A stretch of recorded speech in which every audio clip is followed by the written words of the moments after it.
Ecclesiastes 1, the quester. These are the words of the quester, David's son and king in Jerusalem. Smoke. Nothing but smoke. That's what the quester says. There's nothing to anything. It's all smoke. What's there to show for a lifetime of work? A lifetime of working your fingers to the bone. One generation goes its way, the next one arrives, but nothing changes. It's business as usual for old planet Earth. The sun comes up and the sun goes down. Then it does it again and again, the same old round. The wind blows south, the wind blows north. Around and around and around it blows, blowing this way, then that. The whirling, erratic wind. All the rivers flow into the sea, but the sea never fills up. The rivers keep flowing to the same old place and then start all over and do it again. Everything's boring, utterly boring. No one can find any meaning in it. Boring to the eye, boring to the ear. What was will be again. What happened will happen again. There's nothing new on this earth. Year after year, it's the same old thing. Does someone call out, "Hey, this is new"? Don't get excited. It's the same old story. Nobody remembers what happened yesterday, and the things that will happen tomorrow, nobody will remember them either. Don't count on being remembered. I've seen it all. Call me the quester. I have been king over Israel and Jerusalem. I looked most carefully into everything. I searched out all that is done on this earth. And let me tell you, there's not much to write home about. God hasn't made it easy for us.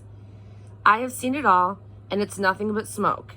Smoke and spitting into the wind. Life's a corkscrew that can't be straightened, a minus that won't add up. I said to myself, I know more and I am wiser than anyone before me in Jerusalem. I have stockpiled wisdom and knowledge. And what I finally concluded is that so-called wisdom and knowledge are mindless and witless, nothing but spitting into the wind. Much learning earns you trouble. The more you know, the more you hurt. Chapter 2.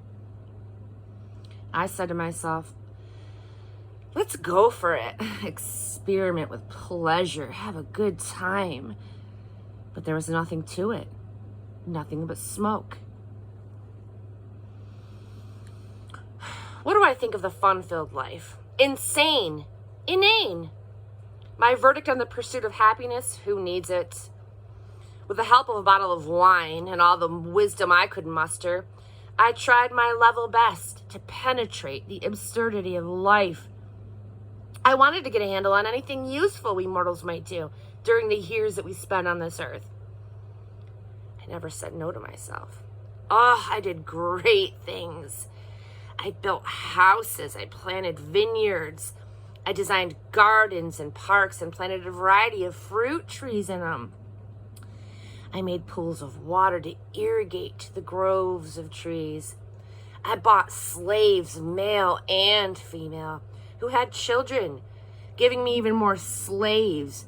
Then I acquired large herds and flocks, larger than any before me in Jerusalem.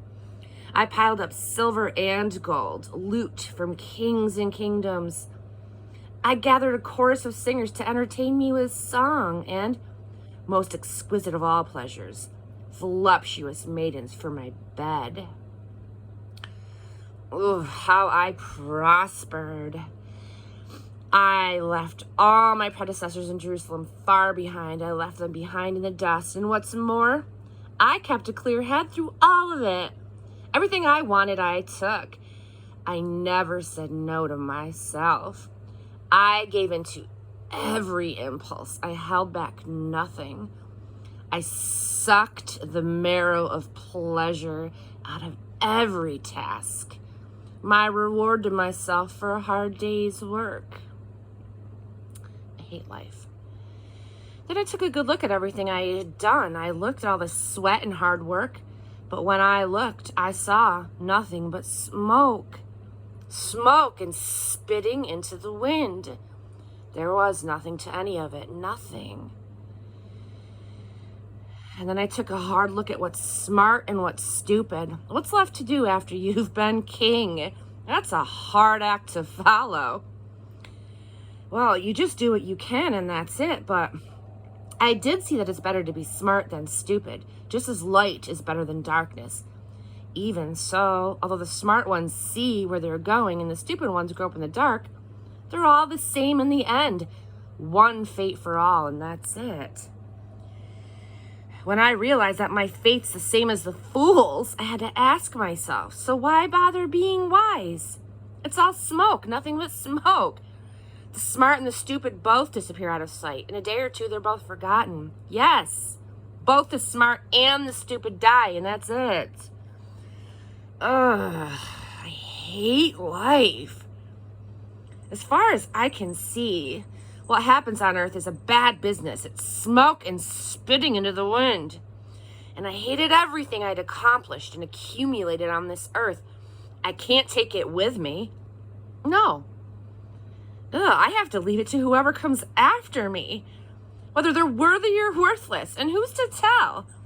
They'll take over the earthly results of my intense thinking and hard work.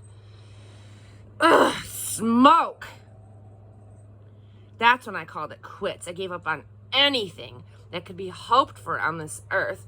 What is the point of working your fingers to the bone if you hand over what you worked for to someone who never lifted a finger for it? Smoke. That's what it is. A bad business from start to finish. So what do you get from a life of hard labor? Pain and grief from dawn to dusk. Never a decent night's rest. Nothing but smoke. The best that you can do with your life is have a good time and get by the best that you can. It's the way I see it. That's it. Divine fate. Whether we feast or fast, it's up to God. God may give wisdom and knowledge and joy to his favorites. But sinners are assigned a life of hard labor and end up turning their wages over to God's favorites. Nothing but smoke and spitting into the wind.